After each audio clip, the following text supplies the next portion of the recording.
ಕಟ್ಟಿಗೆ ಬಳಸಬಾರ್ದು, ನೀರು ಬಳಸಬಾರ್ದು, ಅನ್ನ ಮಾಡಿಕೊಡ್ಬೇಕು. ಸಾಧ್ಯ ಆಗೋದ? ಆಗಿದೆ. ಈ ದುಗ್ಗಳೆ ಏನು ಮಾಡಿದ್ರು ಅಂತಂದ್ರೆ, ತನ್ನ ಊರಿನಲ್ಲಿರ್ತಕ್ಕಂಥ ಕಬ್ಬಿನ ಗದ್ದೆಗೆ ಹೋಗಿ ಕಬ್ಬು ಮುರ್ಕೊಂಡು ಬಂದು ಅದರ ರಸವನ್ನು ತೆಗೆದು ಆ ಸಿಪ್ಪೆಯನ್ನು ಬಿಸಿಲಲ್ಲಿ ಹಾಕಿ ಒಣಗಿಸಿ 3 ಕಲ್ಲಿಟ್ಟು ಒಲೆ ಮಾಡಿ ಅದಕ್ಕೆ ಬೆಂಕಿ ಹಚ್ಚಿ ಒಂದು ಪಾತ್ರೆ ಇಟ್ಟು ಆ ಪಾತ್ರೆ ಒಳಗ ಸಣ್ಣ ಉಸುಕನ್ನು ತುಂಬಿ ಅದರೊಳಗ ಅಕ್ಕಿ ಹಾಕ್ತಾಳೆ. ಆ ಉಸುಕಿನ ಕಾಲಿಗೆ ಅಕ್ಕಿ ಅನ್ನ ಆಗ್ತದೆ. ಅದನ್ನು ತಂದು ದಾಸಿಮಯ್ಯನಿಗೆ ಕೊಡ್ತಾಳೆ. ಇವಳೇ ನನ್ನ ಹೆಂಡತಿ ಅಂತ ಒಪ್ಕೊಳ್ತಾರೆ ದಾಸಿಮಯ್ಯ. ಕಟ್ಟಿಗೆ ಬಳಸದೆ, ನೀರು ಬಳಸದೆ ಅನ್ನ ಮಾಡಿಕೊಟ್ಟಂತ ದುಗ್ಗಳೆ ನನ್ನ ಹೆಂಡತಿ. ಎಷ್ಟು ಅಭಿಮಾನ ಇತ್ತು ಹೆಂಡತಿ ಬಗ್ಗೆ ದಾಸಿಮಯ್ಯನಿಗೆ ಅಂತಂದ್ರೆ, ಆಗ ಹೇಳ್ತಾನೆ, ಬಂಧುದ ಅರಿದು ಬಳಸುವಳು, ಬಂಧುದ ಪರಿಣಾಮಿಸುವಳು, ಬಂಧುಗಳ ಮರೆಸುವಳು, ದುಗ್ಗಳೆ ತಂದು ಆನು ಬದುಕಿದೆನಯ್ಯ. ಹೆಂಡತಿ ಬಗ್ಗೆ ಇದ್ದಂಥ ಅಭಿಮಾನ ಏನಂತಾನೆ, ಬಂಧುದ ಅರಿವು ಬಳಸುವಳು, ಏನ್ ಬರ್ತದ ಅರ್ಥ ಮಾಡ್ಕೊಳ್ತಾಳೆ, ಅದರಂತೆ ಬದುಕ್ತಾಳೆ. ಬಂಧುದ ಪರಿಣಾಮಿಸುವಳು, ಎಂತ ಪರಿಸ್ಥಿತಿನೇ ಬರಲಿ, ಎಂತ ಪರಿಣಾಮನೇ ಆಗಲಿ ಅಂತ ಎದುರಿಸ್ತಾಳೆ. ಬಂಧುಗಳ ಮರೆಸುವಳು, ಇದು ಬಹಳ ಮುಖ್ಯ. ನನ್ನ ಹೆಂಡತಿ ನನ್ನ ಬಂಧುಗಳ ಎಲ್ಲ ಮರೆಸಿಬಿಟ್ಲು ನನಗೆ.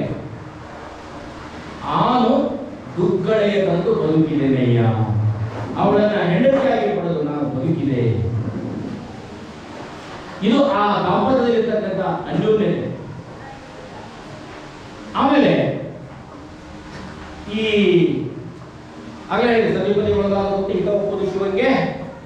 ಸತಿಪತಿಗಳು ಒಂದಾಗದ ಭಕ್ತಿ ಅಮೃತದಳು ವಿಷವ ಬೆರೆಸಿದಂತೆ ರಾಮನಾಥ ಅಂತ ಹೇಳ್ತಾರೆ. ಸತಿಪತಿಗಳು ಒಂದಾಗದ ಭಕ್ತಿ ಅಮೃತಗಳು ವಿಷವ ಬೆರೆಸಿದಂತೆ ರಾಮನಾಥ ಅಂತ ಹೇಳ್ತಾರೆ.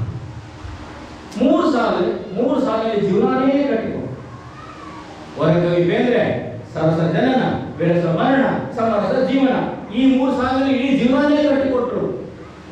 ಎಲ್ಲಾ ಪುಣ್ಯಾತ್ಮರು ಮಾಡಿದ್ದನ್ನೇ, ಎಲ್ಲರೂ ಮಾಡಿದ್ದೆ. ಕೃಷ್ಣ ಶರೀಫರು ನಿರ್ಮಲವಾದ ಮನಸ್ಸೇ ಮಾಡಿ, ಉಳಿದದ್ದೆಲ್ಲ ಕಾಲ್ ಮಡಿ ಸಾಕು, ಇದಕ್ಕಿಂತೇನು ಬೇಡ. ಯಾರ ಮನಸ್ಸು ಸ್ವಚ್ಛ ಆಗ್ತದ ಅದೇ ಮಡಿ. ಮಡಿ ಅಂತ ಹೇಳ್ಬಿಟ್ಟು ನೀರಾಗ ಹುಡುಗಿ ಜಳಕ ಮಾಡಿ ಬಂದ್ರೆ ಮಡಿಯಲ್ಲ. ಶರೀಫರು ಹೇಳ್ತಾರೆ, ಒಬ್ಬ ಬ್ರಾಹ್ಮಣ ಶರೀಫರು ನದಿಯೊಳಗೆ ಸ್ನಾನ ಮಾಡಿ ಬರ್ತಿದ್ದ. ಶರೀಫರು ನದಿಗೆ ಮುಖ ತೊಳ್ಕೊಂಡು ಹೋಗ್ತಿದ್ರು. ಅವ್ರ ಭುಜಕ್ಕೆ ಭುಜ ಬಡಿ, ಕೃಷ್ಣ ಶರೀಫರು ಭುಜ ಆ ಬ್ರಾಹ್ಮಣ ಭುಜಕ್ಕೆ ಬಡಿ. ಸಿಟ್ಟು ಬಂದ್ಬಿಡ್ತು ಬ್ರಾಹ್ಮಣಿಗೆ, ದಡ್ಡಗಡ್ಡೆ ನನ್ನ ಮುಟ್ಟಿಬಿಟ್ಟೆ ನೀನು ಅಂತ ಬೈದ್ಬಿಟ್ಟ. ಏನಂದು ಶರೀಫರು, ಮುಟ್ಟಿ ಎಂದು 3 ಮೊಳ ಹಾರುವೆ, ಮುಟ್ಟಿನೊಳ ಹುಟ್ಟಿ ಬಂದ ಬಿಗನಾಸಿ, ತಾಯಿಗೆ ಮುಟ್ಟಿಲ್ಲದೆ ಇದ್ರೆ ಎಲ್ಲಿ ಹುಟ್ಟುತ್ತಿದ್ದು ಬಟ್ಟ. ಎಷ್ಟೊಂದು ಮಾತು ಇದು. ಒಬ್ಬ ಡಾಕ್ಟರ್ ಹೇಳೋ ಮಾತಿದು, ಒಬ್ಬ MBBS MD ಡಾಕ್ಟರ್ ಹೇಳೋ ಮಾತು. ತಾಯಿಗೆ ಮುಟ್ಟು ಇಲ್ಲದೆ ಇದ್ರೆ ನೀ ಎಲ್ಲಿ ಹುಟ್ಟುತ್ತಿದ್ದು ಬಟ್ಟ.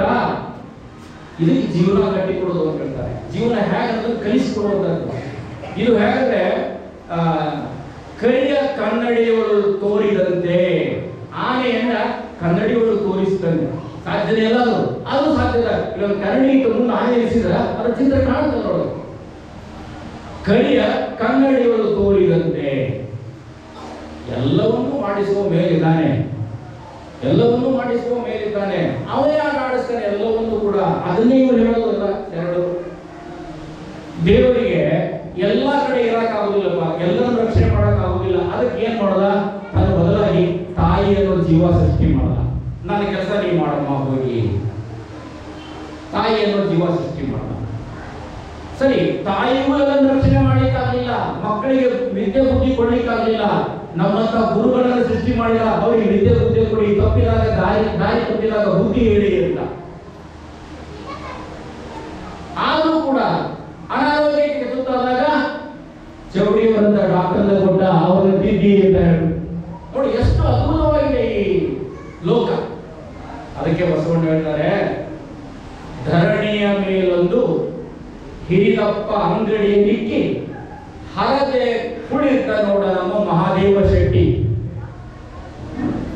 ಒಮ್ಮನವಾದರೆ ನುಡಿಯ, ಇಮ್ಮನವಾದರೆ ನುಡಿವ, ಅರ್ಧ ಕಾಣಿಯ ಸೋಲ ಅರ್ಧ ಕಾಣಿಯ ಗೆಲ್ಲ, ಜಾಣ ನೋಡುವ ನಮ್ಮ ಕೂಡಲ ಸಣ್ಣಮ ದೇವ. ಅವ ಆ ದೇವರು ಈ ಭೂಮಂಡಲದಲ್ಲಿ ಒಂದು ಅಂಗಡಿ ಇಟ್ಕೊಂಡು ಕೂತಾನಂತ ಹಿರಿದಪ್ಪ ಶೆಟ್ಟಿ. ಆ ಒಂದು ಗುಂಜಿ ಇತ್ಲಾಗಬಹುದು, ಒಂದು ಗುಂಜಿ ಇತ್ಲಾಗಬೇಕು, ತೂಕ ಸಮ ಆಗಬೇಕು. ಒಬ್ರಿಗೊಂದೊಬ್ರಿಗೊಂದು ಮಾಡೋದಿಲ್ಲ, ಮಾಡಿಕೊಳ್ಳೋದು ನಾವು. ಜೀವನ ಹಾಳು ಮಾಡಿಕೊಳ್ಳೋದು ನಮ್ಮ ಕೈನಲ್ಲಿದೆ. ಹಂಗಂತ ಹೇಳ್ಬಿಟ್ಟು ನಮ್ಮನ್ನು ಬೇಕಾಬಿಟ್ಟು ಬಿಟ್ಟುಬಿಟ್ಟಿಲ್ಲ ದೇವರು. ನಮ್ಮನ್ನು ಪರೀಕ್ಷೆ ಮಾಡ್ತಾನೆ, ನಾವು ನಿಜವಾದ ಭಕ್ತರಿದ್ದೀವೋ ಅಥವಾ ಡಾಂಬಿಗೆ ಭಕ್ತರಿದ್ದೀವೋ ಅಂತ. ಹರದನ್ನ ಭಕ್ತರ ಕಿರಿವಂತೆ ಮಾಡುವ, ಅಲ್ಲಿ ನೋಡುವ ಮಿಸುನಿಯ ಚಿನ್ನದಂತೆ, ಅರೆದು ನೋಡುವ ಕಬ್ಬಿನ ಕೋಲಿನಂತೆ, ಅರಿದು ನೋಡುವ ಚಂದನದಂತೆ, ಬೆದರದೆ ಬೆಚ್ಚದೆ ಇದ್ದೊಡೆ ಕರಬಿಡಿ ಎತ್ತಿಕೊಂಬ ರಾಮನಾಥ. ಕಷ್ಟ ಕೊಡ್ತಾನೆ, ಕಷ್ಟ ಯಾರಿಗಿಲ್ಲ, ಸುಖ ಎಲ್ಲರಿಗಿಲ್ಲ ಅನ್ನುವ ದುಃಖ ತುಂಬಿದ ವರ್ತದ ಮೇಲೆ ನಾವು ಮಾಡುವ ಪಾಪ ನಾವು ಉಂಡಬೇಕು, ಶಿವನ ಮೇಲೆ ಶಬ್ದ ಇಡಬೇಕು. ನಮ್ಮ ಧರತಿ ಯಾರಿಗೆ ಸುಖ ಅದ ಈ ಭೂಮಿ ಮೇಲೆ? ಸುಖ ಎಲ್ಲರಿಗಿಲ್ಲ ಅನ್ನುವ ದುಃಖ ತುಂಬಿದ ಮರ್ತದ ಮೇಲೆ ನಾವು ಮಾಡುವ ಪಾಪ ನಾವು ಉಣ್ಣಬೇಕು, ಶಿವನ ಮೇಲೆ ಶಬ್ದ ಇಡಬೇಕು. ತಪ್ಪು ಮಾಡ್ತೀವಿ, ದೇವರು ಶಪಿಸ್ತೀವಿ. ದೇವರು ನಮ್ಗೆ ಬಹಳ ಅನ್ಯಾಯ ಮಾಡಲ್ಲ, ಬಹಳ ಕೆಟ್ಟ ಮಾಡಲ್ಲ. ಅವ ಎಲ್ಲೂ ಅನ್ಯಾಯ ಮಾಡೋದಿಲ್ಲ, ಅವ ಇರೋದೇ ನ್ಯಾಯ ಮಾಡೋದಕ್ಕೆ. ನಾವು ಅನ್ಯಾಯ ಮಾಡ್ತೀವಿ. ಅದಕ್ಕೆ ಆ ರೀತಿ ಕಷ್ಟ ಆಗಾರವನ್ನು ನೋಡ್ಕೋಬೇಕಾಗಿದ್ದು ನಮ್ಮ ಕೈಯಲ್ಲಿದೆ. ಮತ್ತು ನಮ್ಮ ಶರಣರು ರಾಸಿಮಯ್ಯನಂತವರು ಆ ದೇವರನ್ನು ಬಿಟ್ಟಿಲ್ಲ. ಅವರು ದೇವರಿಗೂ ಅನ್ಸ್ತಿದ್ದಿಲ್ಲ. ನಮ್ಮ ದಾಸ ಹೇಳಿದಾಗೆ, ನೀನ್ ಯಾಕೋ ನಿನ್ನ ಹಂಗೆ ಹಾಕೋ, ನಿನ್ನ ನಾಮದ ಬಲ ಹೊಂದಿದ್ದರೆ ಸಾಕು, ನಿನ್ನ ಹೆಸರಿದ್ದ ಸಾಕು, ಅದ್ರ ಮೇಲೆ ನಾವು ಬದುಕೊಡ್ತೀವಿ. ಅಷ್ಟವರಿಗೆ ತಮ್ಮ ಮೇಲೆ ತಮಗೆ ಅಷ್ಟೊಂದು ವಿಶ್ವಾಸ. ದೇವರನ್ನು ಕೂಡ ಬಿಡಲಿಲ್ಲ. ಸಂದರ್ಭ ಬಂದ್ರೆ ಅವನನ್ನು ಕೂಡ ಪ್ರಶ್ನಿಸುವಂತ ಒಂದು ದಾಸ್ಯತನವನ್ನ ಅವರು ತೋರಿಸ್ತಾ ಇದ್ದಾರೆ. ಅದಕ್ಕೆ ಹೇಳ್ತಾರೆ, ಒಡಲುಗೊಂಡವ ಹಸಿವ, ಒಡಲುಗೊಂಡವ ಹುಸಿವ, ಒಡಲುಗೊಂಡವನೆಂದು ನೀನೆನ್ನ ಜರೆಯದಿರ, ನೀನೊಂದು ಬಾರಿ ನನ್ನಂತೆ ಒಡಲುಗೊಂಡು ಕೂಡ ರಾಮನಾಥ. ನನಗೆ ಒಡಲು ಈ ದೇಹ ಇದೆ ಅಂದಮೇಲೆ ಹಸಿವಾಗಲೇಬೇಕು, ನಾನು ಸುಳ್ಳು ಹೇಳಲೇಬೇಕು. ನೀನು ಒಮ್ಮೆ ನಮ್ಮ ಮನುಷ್ಯನಾಗಿರೋ ಅವಾಗ ಗೊತ್ತಾಗ್ತದೆ ಈ ಒಡಲಿನ ಮಹತ್ವ ಏನು ಅಂತ. ದೇವರಿಗೆ ಒಂದು ಪ್ರಶ್ನೆ ಮಾಡುವಂತ, ದೇವರನ್ನ ಪ್ರಶ್ನಿಸತಕ್ಕಂಥ ಭಾಷೆವನ್ನ, ಧೈರ್ಯವನ್ನು ದಾಸಿಮಯ್ಯ ತೋರಿಸ್ತಾ ಇದ್ದ ನಮ್ಮ ವಚನದಲ್ಲಿ. ಇನ್ನು ದೇವರ ಲೀಲೆ ಅಪಾರವಾಗಿರ್ತಕ್ಕಂಥದ್ದು. ಹಾಗೆ ಮರದೊಳಗೆ ಮಂದಾಗ್ನಿಯ ಉರಿಯದಂತಿರಿಸಿದೆ, ಮರದೊಳಗೆ ಮಂದಾಗ್ನಿಯ ಉರಿಯದಂತಿರಿಸಿದೆ, ನೊರೆವಾಲೊಳಗೆ ತುಪ್ಪವ ಕಂಪಿಲ್ಲದಂತಿರಿಸಿದೆ, ದೇವರು ಆತ್ಮ ಆರೂ ಕಾಣದಂತಿರಿಸಿದೆ, ನೀ ಬೆರೆಸುವ ಭೇದಕ್ಕೆ ಬೆರಗಾದಿದೆಯ ರಾಮನಾಥ ಅಂತಾನೆ ದಾಸಿದೆ. ಎಂತ ಭೇದ ನಿಂದು, ಯಾವ ರೀತಿ ಬೆರೆಸ್ತೀಯ ನೀನು? ಹಾಯೊಳಗಿನ ತುಪ್ಪದ ನಮ್ಗೆ ಗೊತ್ತಾಗುದಿಲ್ಲ. ಯಾವಾಗ ಗೊತ್ತಾಗುತ್ತದು? ಬೆಣ್ಣೆ ಮಾಡಿ ತುಪ್ಪ ಕಾಸಿನ ಮೇಲೆ ತುಪ್ಪ ಎಂದು ಗೊತ್ತಾಗ್ತದೆ. ದೇವರ ಆತ್ಮ ಇದೆ, ಕಾಣುವುದಿಲ್ಲ ಕಣ್ಣಿಗೆ. ಕಾಡಿನಲ್ಲಿರ್ತಕ್ಕಂಥ ಮರಗಳು ಒಂದರ ಟೊಂಗೆ ಇನ್ನೊಂದು ಟೊಂಗೆ ಮೇಲೆ ಉಚ್ಚಿದಾಗ ಅಲ್ಲಿ ಕಿಡಿ ಹೊತ್ಕೊಳ್ತದೆ. ಅದರೊಳಗೆ ಬೆಂಕಿ ಇಟ್ಟಿದೆಯಾ ನಮಗೆ ಅಲ್ಲಿಯೂ ಗೊತ್ತಾಗುವುದಿಲ್ಲ. ಏನಿದೆ ಏನು ಇಟ್ಟಿದೆ ಅಂತ ಆಶ್ಚರ್ಯವನ್ನು ವ್ಯಕ್ತಪಡಿಸ್ತಾ ಇದೆ. ಹಾಗಾದ್ರೆ ಇಂಥ ಒಂದು ದಾಸಿಮಯ್ಯನಿಗೆ ಆಸೆ ಇರಲಿಲ್ಲೇನೋ? ಇಲ್ಲ, ಹೊಟ್ಟೆ ಇರಲಿಲ್ಲ ಆಸೆ. ಶರಣರಿಗೆ ಆಸೆ ಇರಲಿಲ್ಲ. ಅದಕ್ಕೆ ಹೇಳ್ತಾರೆ, ಕರಿಯಲಿ ತಡೆವಲ್ಲೆ, ಸಿರಿಯಲಿ ತಡೆವಲ್ಲೆ, ಹಿರಿತಪ್ಪ ರಾಜ್ಯವಲ್ಲಿ ತಡೆವಲ್ಲೆ. ಕರಿಯಲಿ ತಡೆವಲ್ಲೆ, ಸಿರಿಯಲಿ ತಡೆವಲ್ಲೆ, ಹಿರಿತಪ್ಪ ರಾಜ್ಯದಲ್ಲಿ ತಡೆವಲ್ಲೆ. ಮತ್ತೆ ಏನ್ ಬೇಕು ನಿನಗೆ? ನಿಮ್ಮ ಶರಣರ ಸುಳ್ನುಡಿಯ ಒಂದರಗಳಿಗೆ ಕೊಟ್ಟು ನೋಡು, ನಿನ್ನದೇ ನೀನು ಕೊಟ್ಟಂತೆ ರಾಮನಾಥ.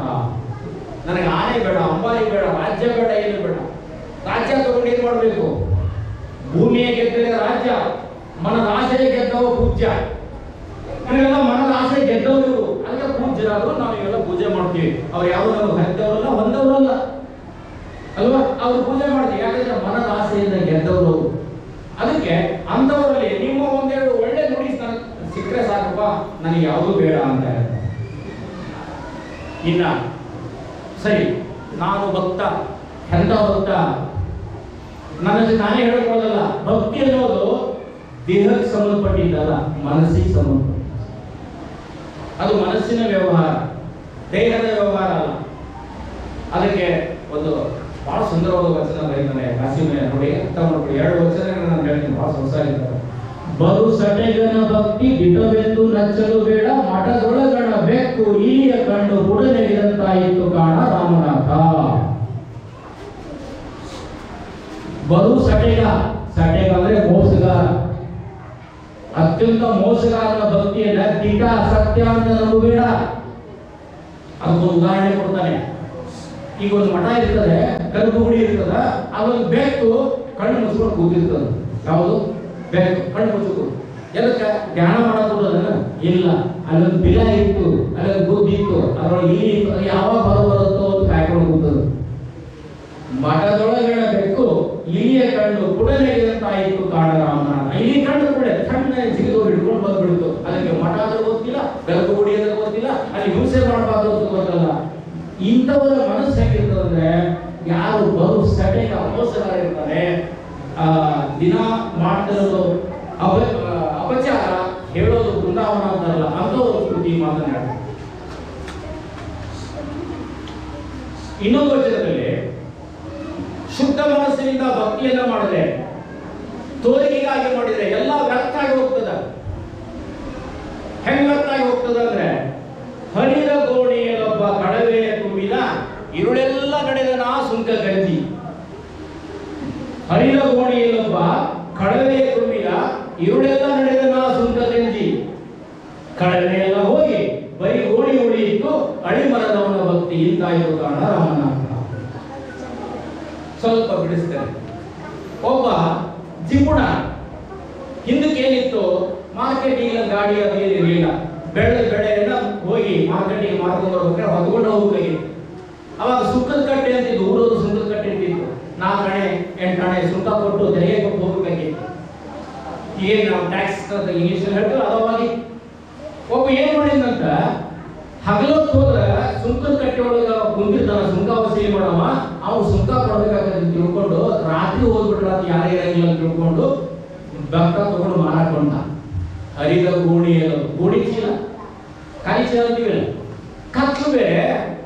ಭಕ್ತ ರಾಶಿ ಮಾಡಿದ್ದ ಚೀಲ ತುಂಬಾ ಕತ್ತಾನ, ಅದು ತಳ ಹರಿದು ನೋಡೇ ಇಲ್ಲ.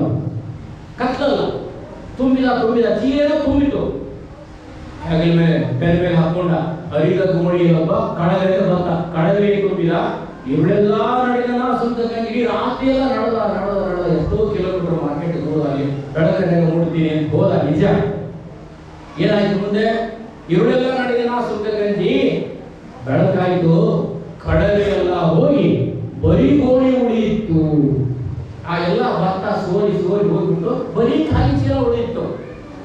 ತೀರ ಆಶ್ಚರ್ಯ, ಸೋರಿ ಗೊತ್ತಾಗಲಿಲ್ಲ ಅನ್ಬೇಡ. ಮತ್ತೆ ಅವೇನ ಗಾಡಿ ಇಲ್ಲ, ರಾಶಿಮಯ್ಯ ದೃಷ್ಟಾಂತ ಅದು. ಬರೀ ಗೋಣಿ ಉಳಿಯಿತು, ಅಡಿಮನದವನ ಭಕ್ತಿ, ಕೀಳು ಮನಸ್ಸಿನ ಭಕ್ತಿ ಹಿಂಗಾಗ್ತದೆ. ಮಾಡಿದ್ದು ವ್ಯರ್ಥ ಆಗಿ ಹೋಗ್ತದೆ. ನೀರ ಕಂಡಲ್ಲಿ ಮುಳುಗುವವರೆಗೆ, ಮರದ ಕಂಡಲ್ಲಿ